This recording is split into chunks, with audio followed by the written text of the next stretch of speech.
এবারের 1 মে ভিন্ন।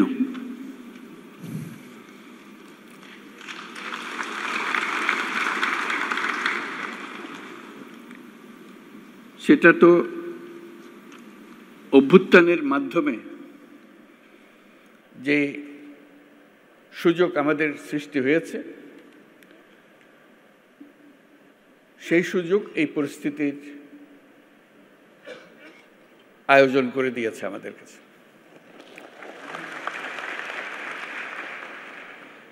আমরা আজকে যেগুলি উচ্চারণ করলাম, যেসব কথা বলি, আগেও ওরকম বলেছি নিশ্চয়ই, অতীতে 1 মে যখন হয়েছে, কিংবা এবারের অর্থ ভিন্ন। এই জন্য ভিন্ন,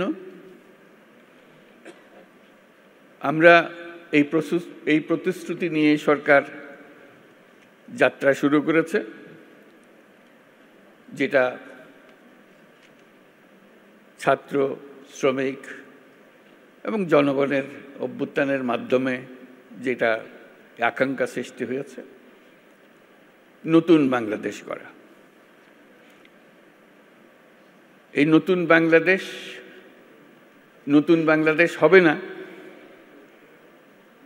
যদি শ্রমিকদের অবস্থা পুরনো বাংলাদেশের মধ্যে থেকে যায়।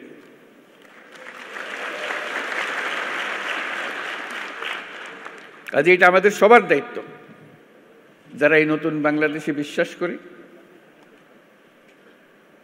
যারা এই নতুন বাংলাদেশ গড়ার জন্য প্রাণ দিয়েছে,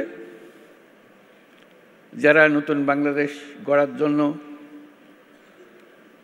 আহত হয়ে জীবনের সংগ্রামে রত আছে,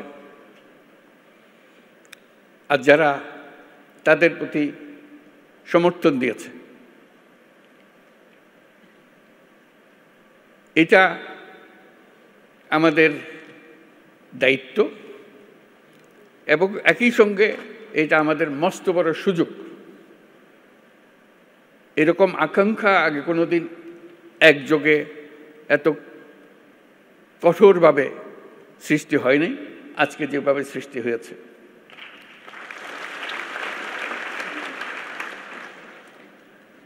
শ্রম সংস্কার কমিশনের চেয়ারম্যান সাহেব খুব সুন্দর করে আমাদের যত আকাঙ্ক্ষা নতুন বাংলাদেশের শ্রমিকদের কি হবে সেগুলো তুলে ধরেছেন তাদের কমিশনের রিপোর্টে, এবং সেটা উনি ভালো করে বুঝিয়ে দিয়েছেন। এটা শুধু শ্রমিকদের পক্ষ থেকে বলার কথা না,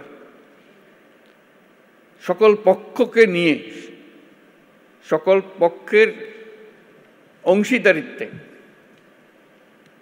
এই কমিশনের রিপোর্ট রচনা হয়েছে।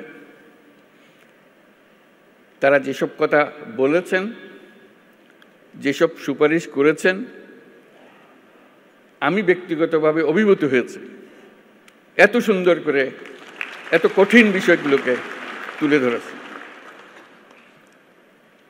আমি তাকে অনুরোধ করছিলাম আমাদেরকে একটা তালিকা দেন যেগুলো তাড়াতাড়ি করা যায়। তিনি সঙ্গে সঙ্গে বললেন, আমি প্রস্তুত হয়ে এসেছি, তালিকা আপনার জন্য নিয়ে এসছি। আশু করণীয়, আমাদের দায়িত্ব হলো আশু করণীয়গুলো দিয়ে যাত্রা শুরু করা। এগুলো করণীয়গুলো সমাপ্ত করার পরে কঠিনগুলো আস্তে আস্তে আমরা রওনা হব। কিন্তু এটা বাস্তবায়ন না করে জাতির কোনো গত্যন্তর নাই। এই নতুন বাংলাদেশ গড়তে হলে আর কিছু কাগজ দলিল থাকার না থাক, এই কমিশনের যে রিপোর্ট আছে এটুকু যদি আমরা বাস্তবায়ন করতে পারি, তাহলে নতুন বাংলাদেশের ভিত্তি রচনা হয়ে গেল। আমরা গৌরবান্বিত হয়ে বলতে পারব আমরা সেই পথেই যাত্রা করেছি এবং সেই পথে চলা আমরা অব্যাহত রাখব। আজকে ভালো লাগলো সবার কথা শুনে, সবার সঙ্গে দেখা করে। আমাদেরকে সবাইকে অনুপ্রাণিত করেছে। আমি বিশেষভাবে অনুপ্রাণিত হয়েছি সবাইকে একসঙ্গে দেখে এবং সবার কথা শুনে।